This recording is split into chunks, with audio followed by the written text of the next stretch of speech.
So to deploy our application to Heroku, we need to add it to a Git repository. A Git repository is basically a database that contains our source code and all its versions. So every time we change our code, we commit it to this repository. Now, this repository is local on our machine. So as part of the deployment process, we need to set up another Git repository in Heroku that mirrors our local repository. When we are ready to deploy, we push the changes from our local repository to the repository in Heroku. Now, Heroku has a process that sits in the background. It's constantly watching this Git repository. Whenever it detects changes in this repository, it will check out the latest source code from this repository and copy it to the right folders. That is the big picture. Now let's see this process in action. So the first step is to add our code to a Git repository. So here on the terminal, run git init. With this, we're initializing a Git repository in the current folder. Now here you see this message, reinitialized existing Git repository, because I already created a Git repository early on when I created this project. So this is a command that you run only once, the very first time you want to initialize a Git repository. Now, every time you make changes to your code, you run git add period. This adds all the modified and new files in the current directory and all its subdirectories to the staging area and prepares them to be included in the next commit. So let's go ahead. Now, all these files are in the staging area and they will be included in the next commit. So now to commit, we run git commit -m for adding a message to this commit. We're going to say initial commit. Now, next time we change our code, we make small changes and do a commit to Git. In that commit, we should give a proper label to that commit so we know what changes we made. Did we fix a bug? Did we add a new feature? What did we do? With this, we can build a history of changes to our code, which is very valuable. So now we committed all these files in Git. So our local Git repository is now updated. Beautiful. Now, we are done with all the Git work. Next, we need to create a Heroku app using Heroku CLI.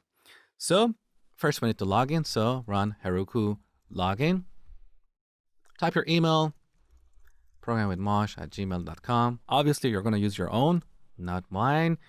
Then enter your password. Okay, you can see I'm logged in as programwithmosh@gmail.com. So next, we run Heroku create to create a new Heroku app. So Heroku created an app and it gave it a random unique name. In this case, my app is limitless-crag-337 whatever. On your machine, this is going to be different. We can also give a name while creating a Heroku app. For example, Heroku create Vidly, but that name has to be unique. And here you can see the address of your app in the cloud. So currently, if we head over to this address, we see this default page because we haven't deployed our application yet. Now, when we run Heroku create, three things happen. First, Heroku creates this app at this address. Second, it creates a Git repository at this address. So it's git.heroku.com/ the name of our application .git. And third, it tells our current local Git repository in this folder about this new remote Git repository. So now to deploy our application, all we have to do is to run git push Heroku master. This will push the changes in our local repository in the master branch to the Heroku repository. Now, let's see what happens. So all our code is now pushed into Heroku. Heroku detected a Python app. It's installing Python version 3.7.1. Then it detected the dependencies of our application from our pip file.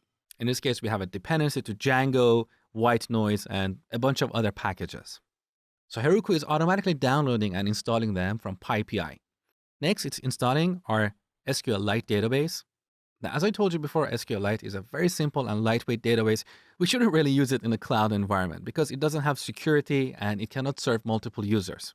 But for the purpose of this tutorial, it gets the job done. In a real application, you should use an enterprise database engine like MySQL, Postgres, Microsoft SQL Server, and so on. But that's a topic for a different video. So now you can see our application is deployed to Heroku, and here's the address of our application. Now, for some reason that I don't know, this address magically changed while recording this video. Let's not worry about that and go ahead. Next, we need to tell Heroku to allocate one web server to this application.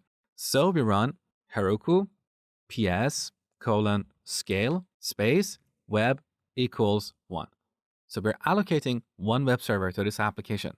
In the future, if you have a popular application with thousands or hundreds of thousands of users, you can simply come back and allocate more web servers by increasing this number.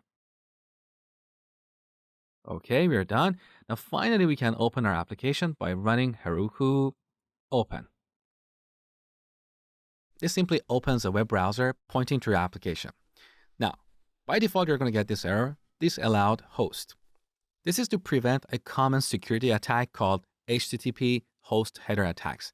The explanation of that goes beyond the scope of this tutorial. You can read about it on your own, but to fix this problem, we need to come back here, open up our settings file, and search for allowed hosts. Here in this list, we need to add the address of our website. That is this address here. So this web page is telling us you may need to add Mighty Oasis, whatever that is. On your machine, it's going to be different. So let's copy this string and add it here. So note that this is a string, okay? Save the changes. Now, as I told you before, every time you change your code, you need to commit your code to your local repository. And when you're ready to deploy, you need to push it to Heroku. So back in the terminal, to commit our code to our local repository, we type git add period git commit, give it a proper descriptive label like add Heroku app to allowed hosts.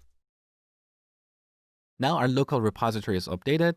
Before we get ready to deploy, we might have to make several changes. Different developers in our team might make tens or hundreds of commits. Now, when we're ready to commit, we simply run git push Heroku master. All right, Heroku went through all these steps one more time. Now, let's get back here and refresh this page. There you go. This is a Ridley application in Heroku. Let's go to the list of movies. So our SQLite database is also deployed. In my local database, I had 2 movies. That's why they also exist in the production environment. But these 2 databases are different. So here in our production environment, we can head over to admin and log in with the same credentials. And then go to the list of movies and add a new movie here.